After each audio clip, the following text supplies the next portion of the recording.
Hello friends, നിങ്ങളുടെ ജീവിതത്തിൽ ആരെങ്കിലും നിങ്ങളെ വിമർശിക്കുകയോ നിങ്ങളുടെ ശ്രമങ്ങളെ താഴ്ത്തിക്കെട്ടുകയോ ചെയ്യുമ്പോൾ നിങ്ങൾ നിരാശപ്പെടാറുണ്ടോ? എങ്കിൽ ഈ ഇൻസ്പിറേഷൻ സ്റ്റോറി കേൾക്കാം. ഒരിക്കൽ ഒരു മഹാനായ ചിത്രകാരൻ താൻ വരച്ച ഏറ്റവും മനോഹരമായ ചിത്രം പൊതുപ്രദർശനത്തിനായി വെച്ചു. അതിന് താഴെ ഒരു ബോർഡ് വയ്ക്കുകയും ചെയ്തു. അതിൽ ഇങ്ങനെ എഴുതി: ഈ ചിത്രത്തിൽ എന്തെങ്കിലും തെറ്റുകൾ കണ്ടെത്തുന്നവർ ഒരു ചുവന്ന മാർക്കർ ഉപയോഗിച്ച് അതിൽ അടയാളപ്പെടുത്തുക. ചിത്രകാരൻ അടുത്ത ദിവസം രാവിലെ നോക്കിയപ്പോൾ ചിത്രം മുഴുവൻ ചുവന്ന അടയാളങ്ങളാൽ നിറഞ്ഞിരുന്നു. ചിത്രത്തിന് ഭംഗി പൂർണ്ണമായും നഷ്ടപ്പെട്ടു. ഇത് കണ്ടപ്പോൾ അദ്ദേഹത്തിന് വലിയ നിരാശ തോന്നി. തൻ്റെ കലാപരമായ കഴിവുകളെക്കുറിച്ച് അദ്ദേഹത്തിന് സ്വയം സംശയം തോന്നി തുടങ്ങി. പിറ്റേ ദിവസം അദ്ദേഹം അതുപോലുള്ള വേറൊരു ചിത്രം വീണ്ടും പ്രദർശനത്തിന് വെച്ചു. ഇത്തവണ ബോർഡിൽ ചെറിയൊരു മാറ്റം വരുത്തി അദ്ദേഹം അതിൽ ഇങ്ങനെ എഴുതി: ഈ ചിത്രത്തിലെ തെറ്റുകൾ നിങ്ങൾക്ക് തിരുത്താൻ കഴിയുമെങ്കിൽ ഒരു പെയിൻറ്റും ബ്രഷും നിറങ്ങളും ഇവിടെയുണ്ട്, ദയവായി തിരുത്തുക.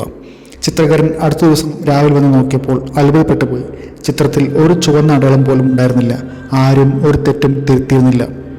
ഈ ചിത്രകാരൻ്റെ ലളിതമായ കഥ ജീവിതത്തിൽ മുന്നേറാൻ നമ്മളെ സഹായിക്കുന്ന ചില ശക്തമായ പാഠങ്ങൾ നൽകുന്നുണ്ട്. വിമർശിക്കാൻ എളുപ്പമാണ്, സൃഷ്ടിക്കാൻ പ്രയാസം.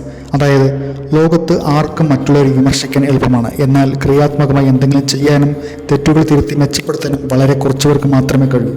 നിങ്ങളെ വിമർശിക്കുന്ന എല്ലാവരും ശരിയായിക്കൊള്ളണമെന്നില്ല. പലപ്പോഴും അവർക്ക് നിങ്ങളുടെ സ്ഥാനത്ത് നിന്ന് ആലോചിക്കാൻ കഴിയില്ല. നെഗറ്റീവ് ശബ്ദങ്ങൾ തിരിച്ചറിയുക. നിങ്ങളുടെ ലക്ഷ്യങ്ങളെയും സ്വപ്നങ്ങളെയും തളർത്താൻ ശ്രമിക്കുന്ന ധാരാളം ആളുകളുണ്ടാവും. അവരുടെ വാക്കുകൾക്ക് നിങ്ങളുടെ ആത്മവിശ്വാസം തകർക്കാൻ അനുവദിക്കരുത്. വിമർശനങ്ങൾ ക്രിയാത്മകമാണോ അതോ വെറും നെഗറ്റീവാണോ എന്ന് തിരിച്ചറിയാൻ പഠിക്കുക. പ്രവർത്തിക്കുക, വെറുതെ സംസാരിക്കാതിരിക്കുക. നിങ്ങൾ ഒരു കാര്യത്തിൽ വിശ്വസിക്കുന്നുണ്ടെങ്കിൽ വിമർശനങ്ങളെ ഭയക്കാതെ മുന്നോട്ട് പോവുക. വെറുതെ കുറ്റപ്പെടുത്തുന്നവരെ അവഗണിച്ച് നിങ്ങളുടെ ലക്ഷ്യങ്ങളൊക്കെ പ്രവർത്തിക്കുക. നിങ്ങളുടെ പ്രവൃത്തികളാണ് ഏറ്റവും മികച്ച മറുപടി. നിങ്ങളുടെ ആന്തരിക ശക്തിയെ വിശ്വസിക്കുക. നിങ്ങളുടെ കഴിവുകളിൽ വിശ്വസിക്കുക. മറ്റുള്ളവരുടെ അഭിപ്രായങ്ങൾ നിങ്ങളുടെ ആത്മാഭിമാനത്തെ നിർവചിക്കാൻ അനുവദിക്കരുത്. വിമർശനങ്ങൾ വരുമ്പോൾ അതിനെ ഒരു പാഠാനുഭവമായി കണ്ട് മുന്നോട്ട് പോകാൻ ശ്രമിക്കുക.